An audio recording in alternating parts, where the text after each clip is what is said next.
vahoaka malagasy ankilabo amin'ny fitondram-panjakana.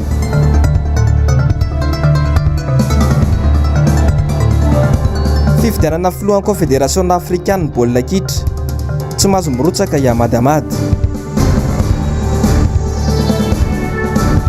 Fandarana miara-manonja onjam-piodiny miara-mandefa izany manomboka ny alatsinainy hatramin'ny zoma.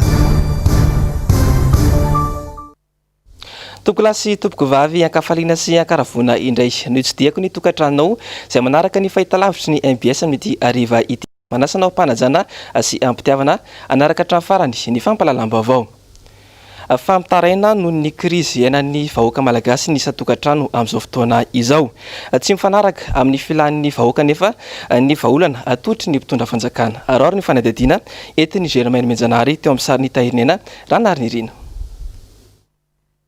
Valala Voatango, io no azo ilazana ny toerana misy ny vahoaka malagasy ankehitriny. Adiny tsy fanananasa, adiny tsy fandriam-pahalemana, adiny sakafo arapaka isan'andro, ofanjiro sy rano ary ny ofantrano. Tsy misy irarahin'ny fitondrana io olam-bahoaka io, fa tetikasa sy famoaham-bola izay tsy fandraika amin'izany ray aza no arantiranty imaso ny vahoaka malagasy izay no natanteraka amin'izao fotoana izao. Manomboka mankaleo izao fitondrana izao hoy ireo olom-pirenena sendranay androany. Vidim-piainana zao am'izao misarotra ihany. Dia le vidy le fahefam-vidy koa tsy ampy. Amin'izao mbola tafariny. Mbola sarotra mandaika aloha fa tsy mbola tafariny. Tena entana le vidim-piainana amin'izao satria le vary lasa lafo be amin'izao. Sasany tsy anasa, zao koa moa ny société sasany mitantona. Volantsika betsaka nefa le sandany amin'izao mekely tsy arakaraka le fahefam-vidy tsony le izy amin'izao. Tokony hoe mba pina zao le vahoaka sahirana ny asa mba tokony ampitombona. Manahirana be le fitondram-panjakana amin'izao resaka fiarahamonina tsy dia milamina tsara mihitsy. Mpamaky sany sy andaniny faky etseroa. Ohatsinay zao manandranaka anankiroa. Ao anatin'izay nefa ny kapoaka vidim-bary nefa amin'izay efa ohatsinina. Zay koa nefa ao anatin'izany mbola lokatera. Le filoham-pirenena zany tokony mba hoe mijery an'le sarety sy le anina zany. Vidim-piainana efa miakatra ny aretina miakatra. No zay zany tena maladina zany tokony mba ataonay. Raha kapoakam-bary sy asa no olana trehany vahoaka malagasy amin'izao. Tetikasa teleferika sy tramway izay efa tsy vita tao anatin'ny 10 taona nampanantenana azy ihany no vahaolana arosony fitondrana. I Madagasikara izany no firenena ambany PIB indrindra maneran-tany no sady faharoa amin'ny mantra indrindra maneran-tany. Saingy itaingina teleferika. Fitondrana mitsinjo vahoaka marina ve no misy eto?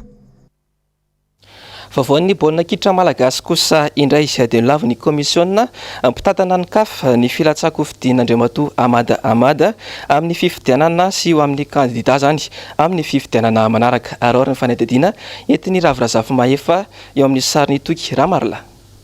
Ny talata sy ny alarobia teo no nivoron'ny komisiona mpitantana ny Confédération africaine ny baolina kitra na CAF. Atota taratasy filantsako fidiana ho filohan'ny CAF misy zadimy notinian'izy ireo. Nalaka misy teo kosa no nivoaka ny valin'izay ka kandida roa no voatazona treto, roa hafa mbola tiniana raha tsy nazy nirotsaka intsony ny teratany malagasy Ahmad Ahmad sady filohan'ny CAF. Ity fariny izay tsy ivina fanampetony FIFA 5 taona miampy fandoavana lamany 10,20 sy 2 euro. Nampiakatra ny raharaha teo anivon'ny tribunal misana ny fanatanjahantena tasa moa ity teratany malagasy filohan'ny CAF ity, saingy tsy noraisin'ny komisiona mpitantana ny CAF izany ka nahatonga azy ireo nandray ny fepetra ny laza fa tsy mahazo fidiana ary tsy mahazo milatsaka ho fidiana ho filohan'ny CAF Ahmad Ahmad. Ny volana novambra teo no nilatsaka ny sazy ho an'ity teratany malagasy ity fa nodikodinam-bola, fa nararota-pahefana sy ny maro hafa no ny ampangany FIFA azy. Ireo kandida efatra hafa nilatsaka ho fidiana kosa Emmanuel Senghor, filohan'ny Fédération sénégalaise, sy Jacques Anouma, filohan'ny Fédération ivoiriana teo aloha no kandida nekena filatsahako fidiana.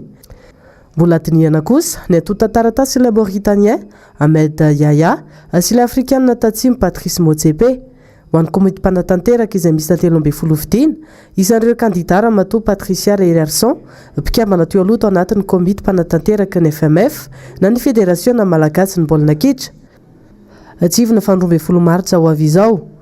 mandritra ny fivoriam-be ara-potoana fatelo amby efapolo no anatanterana ny fividianana ny kafy vaovao any Rabat Maroc. Vaovao ny trangam-piarahamonina kosa indray noentsika manohy ny fampalalam-baovao amin'ity ariva ity. Nisy hoana trangana fitifiran'olona nataona mpitandro filaminana indray tany Brickaville tany ny alakamisy lasa teo. Lehilahy iray no namony ainy vokatra izany rehefa voatondro molotra fadahalo. Arory ny fanadidina enty miala ranombana eo amin'ny sariny Mateo Prince. Fitadiavana telo nitondra pasy teratany sy nompandraraha iray tao an-trano tany Brickaville ny alakamisy lasa teo no niandohan'ny raharaha. Tsy nahita ity teratany vahiny ity anefa ireo olon-dratsy fa nivady amanjanaka ity farany horovatan'izy ireo tao an-toerana. Nandeha nivoaka ny trano ireo telo lahy ireo tao aoriana izay ka nifanena tamin'ilay lehilahy teratany sy noteny an-dalana. Niafina avy hatrany io mpandraraha io ary niazakazaka namonjy fodiana tao aoriana izay. Ny tantarany zava-nisy ny mpiambina ny tanàna fa nisy mpanafika tonga tao amin'izy ireo ka nampandreny zandary avy hatrany ireto farany. Nandeha ny fikarohana ka voasambotra ireo mpitandro ny filaminana ny roa tamin'ireo telo lahy raha toa ka tafaporitsaka ilay naman'izy ireo fanotelony. Teny an-dalana ody avy tany Ambrao an-Jandarmaria ilay sinoa sy ilay mpiambina ny tanànany no nahatsikaritra lehilahy iray nitovy tamin'ilay olon-dratsy mbola karohana ny sakafo tao amina toerana iray ka niantso ireo zandary avy hatrany indray.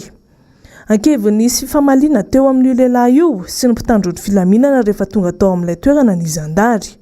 Notifirin'ny iray tamin'izy ireo avy hatrany ity lehilahy voatondrom-bolotra hodahalo ity ka nitsirara tamin'ny tany. Araka ny loharanom-baovao ihany dia mbola nahateny hoe aza tifirinareo ao fa jereo ato ny mombamombai. Io lehilahy io saingy mbola notifiriny ilay zandary indray mandeha indray ka izay no noheverina ho nitarika ny fahafatesany. Araka ny voalaza hatrany dia tatsambo anisan'ireo nampodiana farany teo ity lehilahy maty voatifitra ity ary avy any Toamasina izy no nikasa iotra tao Brickaville izao maty voatifitra izao.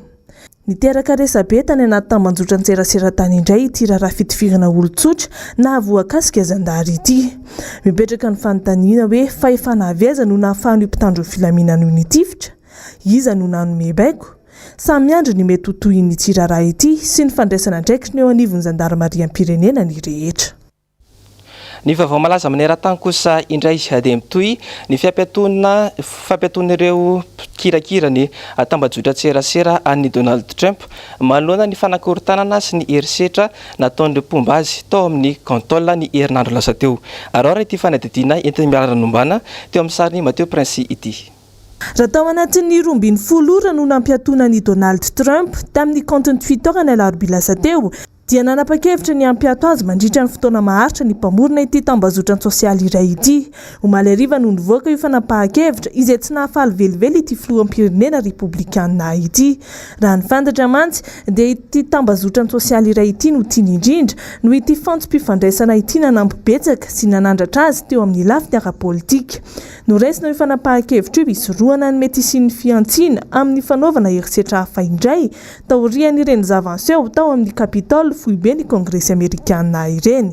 Fa nohontonana ny fahalalahana maneho hevitra avy hatrany no nandraisan'i Donald Trump ny zava-nisy ary no ampangainy ho niara-niasa tamin'ny Twitter tamin'ny fanakatonana ny kontin'ireo demokraty mba hampanginana azy. Tamin'ny alalan'ny kontin'ny fiadidiana Amerikanina moa no nanambarany izany. Mifanohitra tanteraka amin'ny lalànanay ny fampiasana konty hafa isorohana ny fampiatona. Ho kosa ny nambarany mpitondra teny Twitter izay nandray fepetra mifandraika tamin'izany avy hatrany. Nandray fanapahan-kevitra ny hanala ny vovonana iray ahitana ireo mpanohana mahafatrapoan'i Donald Trump ihany koa ny Google omaly hariva noho ny fisian'ireo hafatra mandrisika herisetra. Raha tsy ahivina dia efa nanaiky ny fahareseny manoloana ny Joe Biden i Donald Trump saingy efa nanao fanambarana ny tenany fa tsy hanatrika ny fiainianana atao amin'ny 20 ny volana janoary ho avy io. Fanambarana izay noraisin'ireo mpanohana azy ho pirofony tsy mahara-dalàna ny valim-pifidianana ka tokony hanaovana fihetsiketsehana amin'ny tapiadiana hafa. Ao anatin'izany ny fanafiana fandroany ny Capitole amin'ny 17 ny volana janoary izao. Hevitra tsara kosa ho an'ny filoha demokraty voafidy ny tsy fanatrehan'ny filoha republikana io nilalonana. I Joe Biden izay nilaza fa ampivondrona ny firenena no tanjony. Akoatra ireo olona hevitra maty dia fantatra fa nisy polisy iray namony ihany koa tany Etazonia vokatry ny fifandonana tamin'ireo mpomban'i Donald Trump tao amin'ny fohy be ny Kongresy Amerikanina io.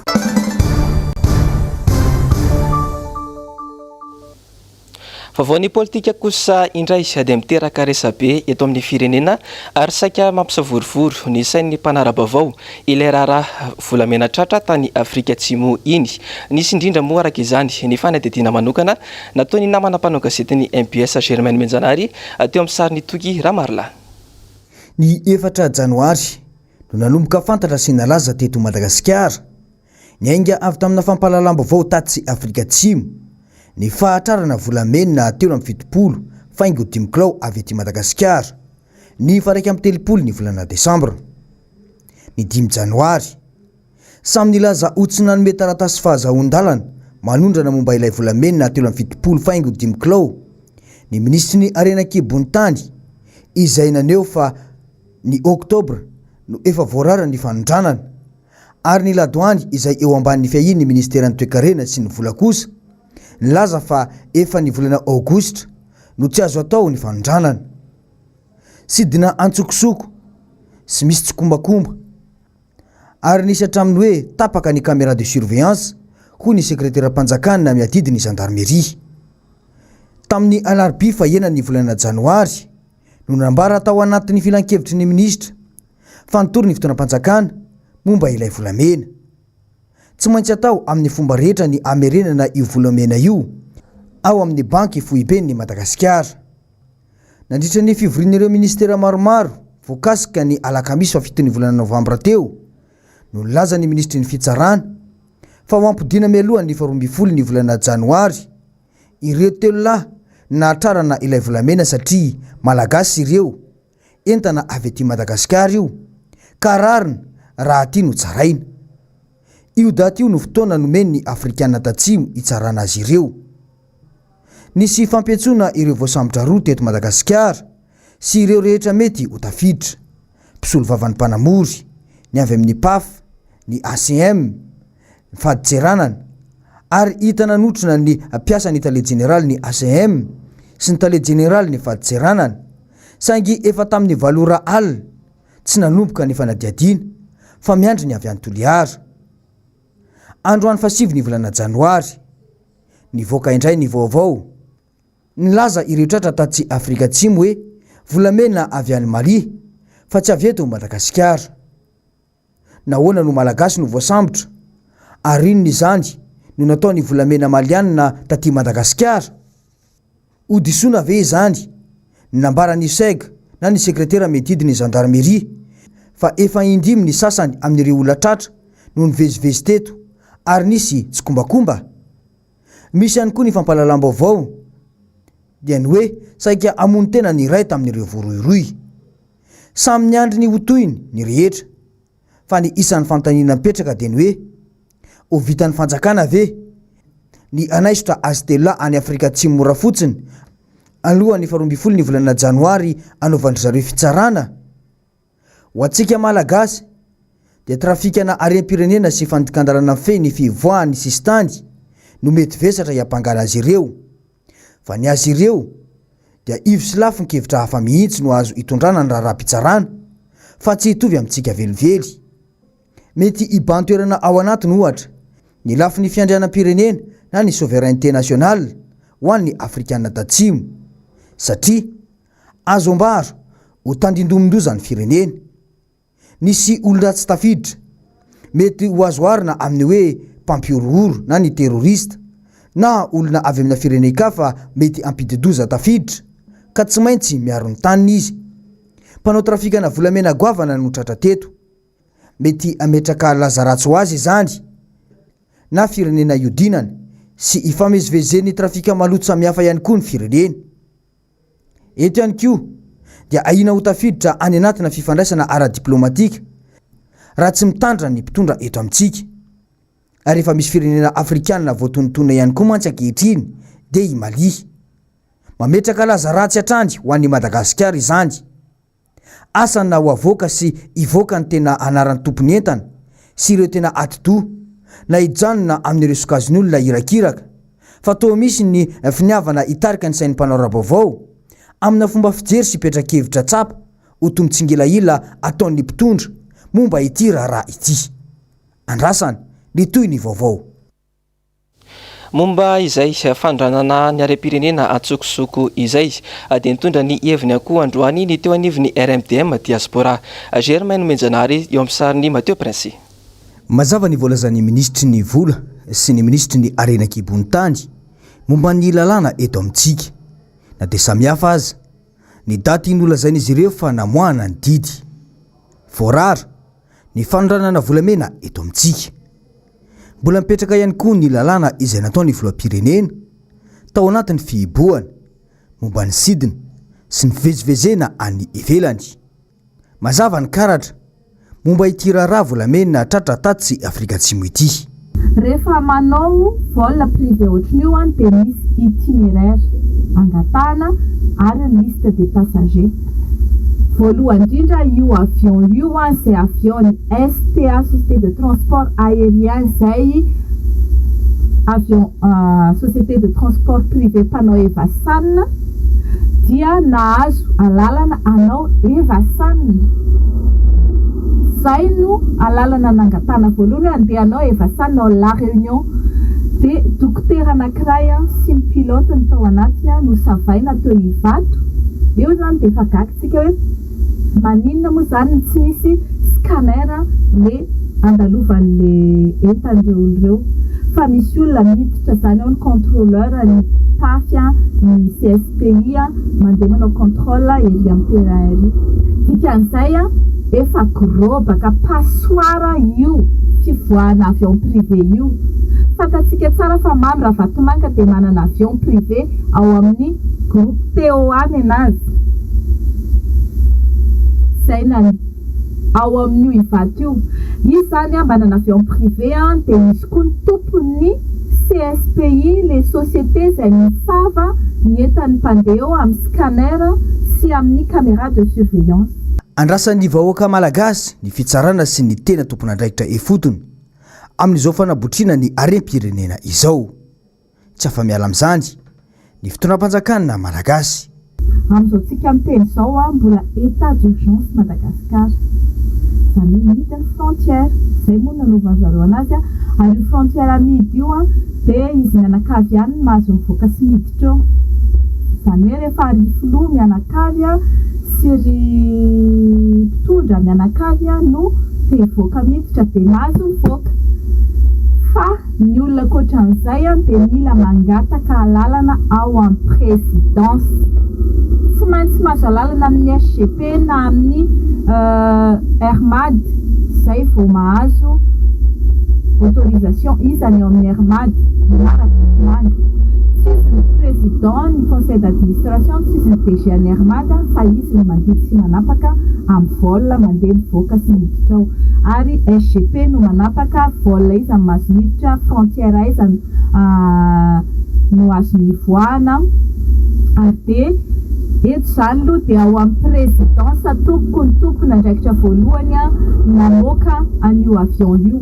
Ninona tenenin zareo dia tsy misy olona andeha asa anome autorisation de vol avion privé raha tsy nahazo alalana tao amin'ny présidence. Ny vaovao mifandraika amin'ny tontolon'ny serasera kosa no entsika manohy ny fampalalam-baovao n'ity hariva ity.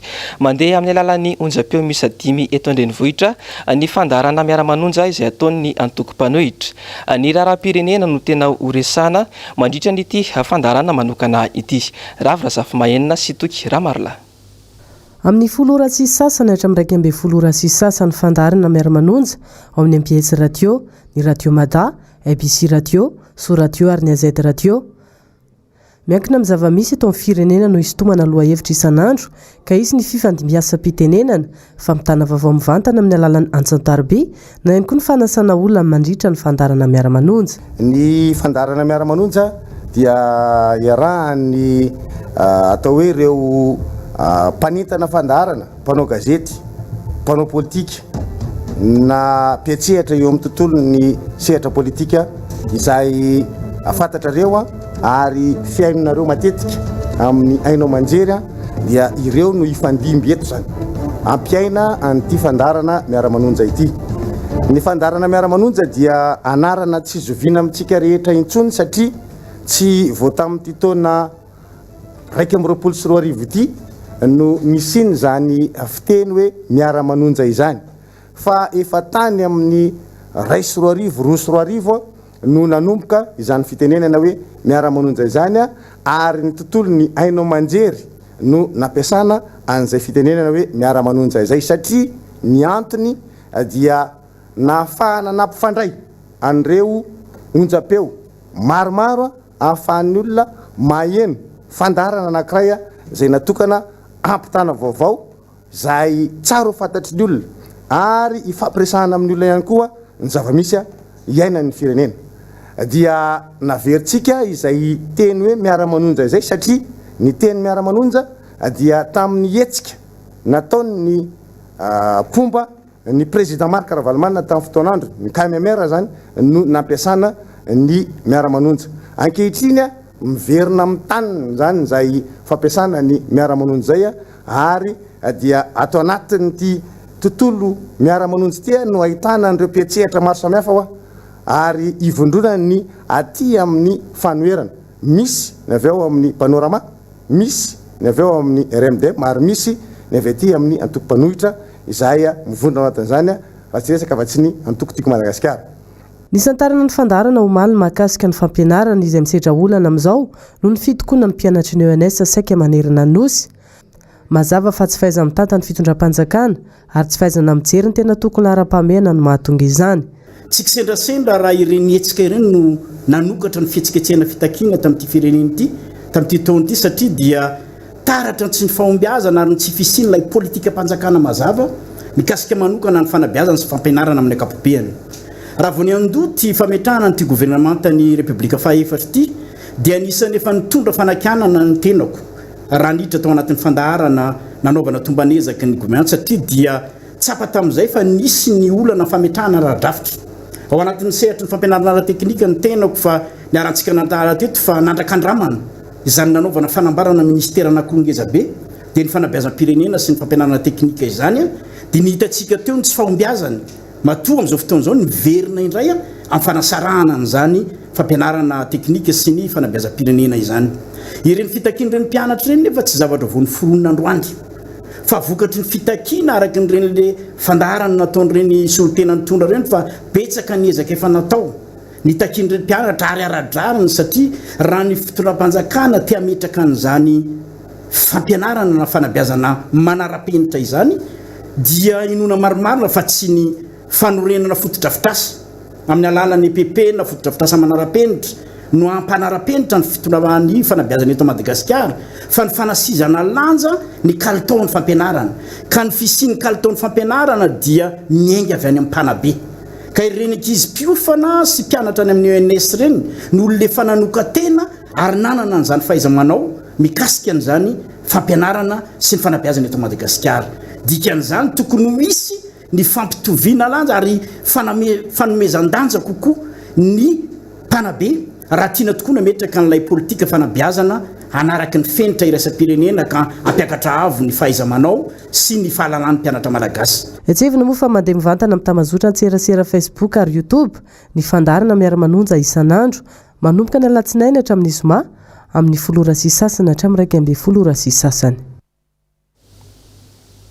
famalona indrindra ny toedra raha mafapana maro miseho eto amin'ny firenena amin'izao fotoana izao dia komiti iray androany no nampiantsompanao gazety teny Andraharo teny voaresaka nandritra izany ny olan'ireo mpianatra ny ENS sy ny mikasika ilay raharahavolamena tratra tany Afrika Atsimo ary ny fanadihadiana entiny Zavandremahefa teo amin'ny sariny Mateo Prince.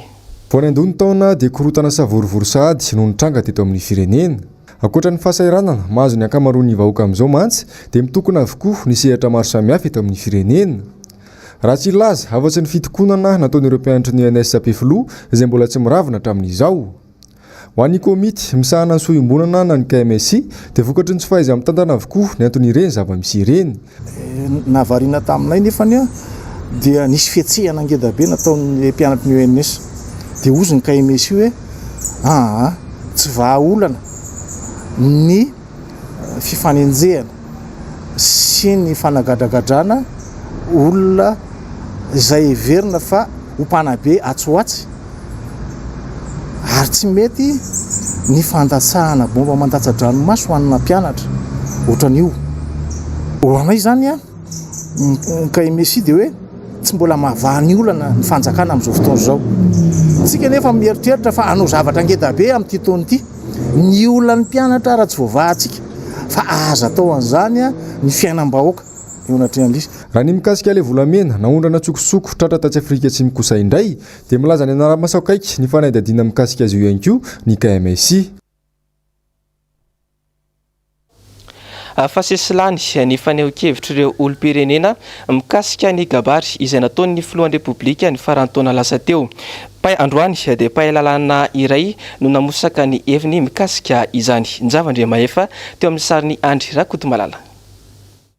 Firenena voasikajy ho mahantra maneran-tany i Madagasikara. Izany hoe latsaka katerena ny firenena. Tsy mitsaha miakatra ny vidim-piainana.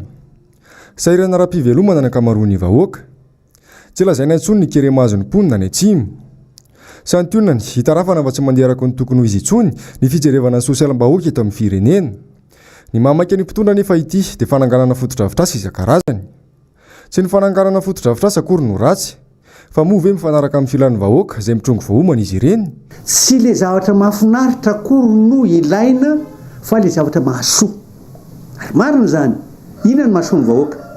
Mahasoa anazy dia hoe ameo hanina izy, ampianaro ny zanany, avelao izy tsabo tena malalaka, tsy raha azo atao le vola tokony anaovana kolizia sy anaovana andreny mba entina hitsabona an'le olona. Avelao le olona hoe ampiasaina ny maramila sy ny zandamy sy ny anina hoe fa tsy tifotra sy hamon'olona fotsiny amin'izao fotsiny tahaka ny fanao mba hiaro anazy marina mba hampisy sécurité. Ka za zany milaza fa hoe tsy ampy ary tsy ao amin'le zavatra hitadiavam-bahoaka le lalana lehany fa any amin'ny tsiziny voa.